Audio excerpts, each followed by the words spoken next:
Europe 1, 8h19, l'interview de Jean-Pierre Elkabbach est à suivre sur europe1.fr en vidéo. Le futur patron du MEDEF et votre invité, Jean-Pierre, ce matin, Pierre Gattaz. Bienvenue Pierre Gattaz, bonjour. Bonjour. Vous êtes candidat ou déjà futur patron et qu'est-ce que ça vous fait déjà comme ça ici?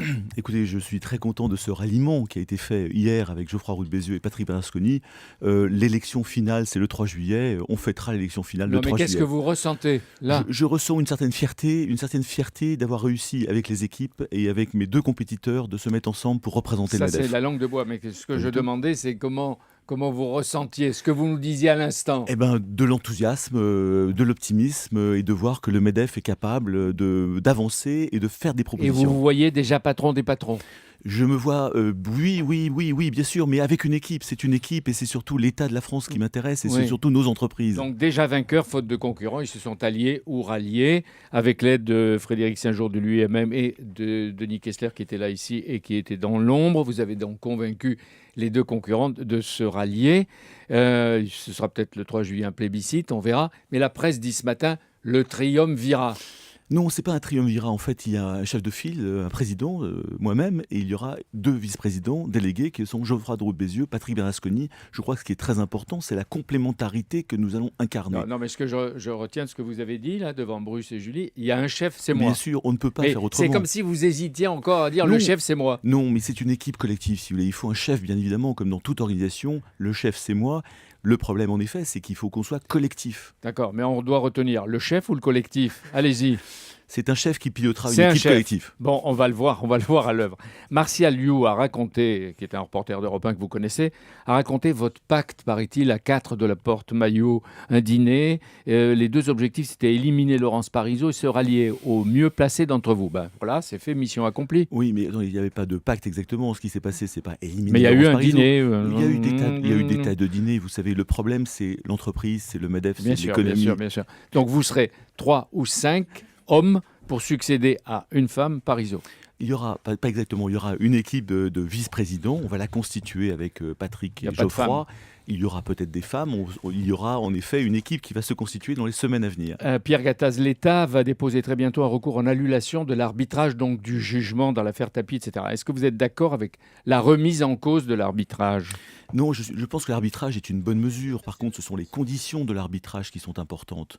Ensuite, si vous voulez, cette affaire est très importante. L'arbitrage est très utilisé dans toutes les affaires internationales. Donc, il n'y a pas de question d'arbitrage. Il faut par contre nommer les arbitres et être sûr de la neutralité de la nomination des arbitres et de la procédure. Dans le Figaro, Bernard Tapie ce matin confirme qu'il a participé à une réunion à l'Élysée, que Nicolas Sarkozy n'y était pas, que tout le monde a donné son feu vert à l'arbitrage. Qu'est-ce qui est choquant pour vous, Pierre Gattaz? L'arbitrage ou que l'arbitrage ait été éventuellement partial ou réglé d'avance? Non, écoutez, je crois que l'arbitrage, normalement, doit être d'une grande neutralité. Ça ne devrait être surtout pas des affaires politiques. Et je crois qu'il faut surtout, en effet, continuer de fonctionner. La politique n'a rien à voir dans ce genre de mécanisme. Mais pourquoi elle est là, la politique, vous la sentez? Elle est omniprésente, et y compris dans l'affaire actuelle. Jean-Marc Ayrault, le Premier ministre, a lancé ce recours, car, a-t-il dit hier, je le cite, « L'enquête judiciaire a fourni des éléments nouveaux ». Comment le sait-il? Qui l'a informé? Justement, c'est ça le problème, c'est qu'en effet, nous sommes sur une affaire de justice, et là encore, il devrait y avoir une cloison parfaite, une étanchéité parfaite entre le monde de la politique, le gouvernement et la justice. Vous dites qu'elle n'y est pas. C'est tout à fait surprenant. Vous avez des doutes? Je n'ai pas de doute, je pense qu'il y a une affaire en cours de justice et que la politique ne devrait pas avoir d'affaires dans la justice. Quant à l'avenir de Stéphane Richard à la tête d'Orange, le Premier ministre explique que, citation, « l'État retiendra l'intérêt de l'entreprise, de l'économie et des salariés ». Est-ce que Stéphane Richard, pour vous, peut rester? C'est très important aussi qu'on ne déstabilise pas une entreprise. Je pense que oui, il faut qu'il reste. Pourquoi? Parce qu'il y a présomption d'innocence avant tout. Donc il y a en effet mise en examen. Ça ne veut pas dire qu'il est coupable. Au contraire, il est innocent jusqu'à la clôture de l'affaire. Vous dites qu'il doit rester, il peut rester, mais est-ce que dans ce climat, ce n'est pas négatif pour l'entreprise? Mais écoutez, il y a présomption d'innocence. Gérer une entreprise, c'est de prendre des risques toute la journée. Et il y aura d'autres affaires comme ça. Ce qui est important, c'est de ne pas déstabiliser ni le chef d'entreprise, ni son entreprise. Vous pourriez ajouter, Pierre Gattaz, que la liste est longue des mises en examen du CAC 40. Stéphane Richard ne serait que le 12e dans ce cas. Vous êtes en train de réorganiser le MEDEF, Pierre Gattaz. Le patronat dit de terrain et de conquête, le vôtre, aura-t-il un commando ou une commission spéciale chargée du social? Bien sûr, il y aura une commission sociale. L'UMM sera présente dans cette commission sociale car c'est la plus forte expertise du MEDEF aujourd'hui.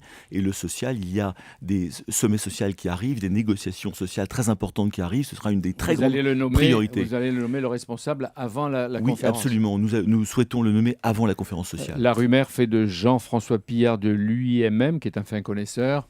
Il sera nommé pour le diriger? On Non. verra. Mais vous me dites pas non. Aujourd'hui, c'est ni oui ni non. Ah oui, mais c'est Ce plutôt... sera dans quelques jours. Mais c'est plutôt oui. Hier, avec vos deux... Ah, et puis, il y a j'entendais dire qu'il y a peut-être quelque chose, une équipe sur le fiscal. Oui, très important. Nous souhaitons absolument que le PLF 2014 se passe bien et pas comme le budget 2013 Alors, où il y a qui eu de la dirigera? dogmatisme. Ce sera sous la responsabilité de Geoffroy Roux de Bézieux. Hier, avec vos deux nouveaux amis, vous avez demandé à François Hollande, à son Premier ministre, Pierre Gattaz, d'aller beaucoup plus vite, beaucoup plus fort vers une social-démocratie à la Schröder. Ça, c'est vraiment marrant parce que 10 ans après, tous les responsables du MEDEF de Pierre Gattaz sont inspirés par Gerhard Schröder.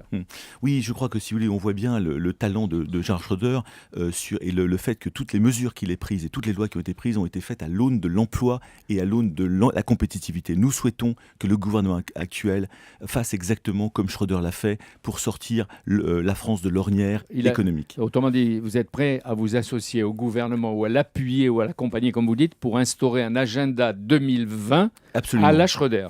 Absolument, et nous souhaitons absolument faire ça pour qu'on aille beaucoup plus vite et beaucoup plus fort, vous savez, pour créer de l'emploi. Nous voulons que la France réussisse et que la France gagne. Selon un sondage Figaro, 2/3 des Français ne font pas confiance à François Hollande pour réformer les retraites. Est-ce que vous faites partie de ces Français-là? Je crois qu'il faut engager les responsabilités, engager les négociations. négociations. Répondez à la question. Sur de ne pas faire confiance à François Hollande. Écoutez, on n'a pas encore regardé. Je crois qu'il faut faire les responsables. Il faut faire la négociation. Il y a 2 paramètres sur lesquels nous devons jouer. C'est l'âge légal à déporter et c'est les durées de cotisation à augmenter. Il ne faut surtout pas toucher aux prélèvements obligatoires et aux cotisations des entreprises. Et l'égalité publique-privée, quand on Bien pense sûr. que le public reçoit par subvention à peu près 7,5 milliards par an? Mais bien sûr, c'est une question d'égalité tout simplement. Il faut absolument faire converger les régimes. Selon les Échos de ce matin, mardi, le gouvernement va recevoir le rapport qu'il a commandé sur les aides publiques aux entreprises. Là aussi, égalité. 3 milliards d'euros qu'il est question de réduire. 3 milliards d'euros en 2014 et en 2015. Est-ce qu'en période difficile, ces 3 milliards, si on les rabotait un peu, ce serait juste? Moi, j'ai une doctrine, il faut surtout plus rien demander à l'État. Mais par contre, si on baisse les subventions aux entreprises, il faut que ça serve à baisser le coût du travail ou à améliorer la compétitivité. Surtout pas à dépenser, à trouver des économies pour augmenter les dépenses publiques. Donc si on enlève 3 milliards, il faut impérativement que ça fasse baisser le coût du travail ou baisser les charges des entreprises. En direct, on est en train de voir que vous devenez, Pierre Gattaz, le patron des patrons. Désormais, vous ne serez plus le fils d'Yvan, mais vous serez Pierre Gattaz avec sa propre et pleine identité. Bah écoutez, c'est mon père, c'était il y a 35 ans, le CNPF, et beaucoup d'eau ont passé. C'est un peu saugrenu. C'est le mois de la philosophie. Est-ce qu'il y a un philosophe ou un écrivain qui vous influence, que vous lisez? Mao Tse-tung. Si vous donnez un poisson à pêcher, si vous donnez un poisson à quelqu'un, vous le nourrissez pour une journée. Si vous l'apprenez à pêcher, vous le nourrissez toute la vie. Et c'est ça l'entreprise. L'entreprise, c'est d'apprendre des métiers et des compétences. Aussi, le poisson pourrit toujours par la tête. Et attention, hein, c'était Mao Tse-tung. Et attention, ce qu'il a fait, lui, il a des milliards ou des millions et des millions de victimes sous sa politique. Si vous influence, n'allez pas jusque-là. Allez, bonne journée. Bonne journée. Pierre Gattaz qui cite Mao sur Europe 1. On aura tout vu, tout entendu. Schröder et Mao Tse-tung. Bon. Merci beaucoup Pierre Gattaz, merci d'avoir été avec nous ce matin sur Europe 1. Dimanche, le grand rendez-vous à 10h, Jean-Pierre Elkabbach. Invité Jean-Pierre Raffarin, vous savez qu'il n'a jamais sa langue dans la poche. Eh bien ça va faire du bien et sans doute du mal à plusieurs. Merci beaucoup Jean-Pierre.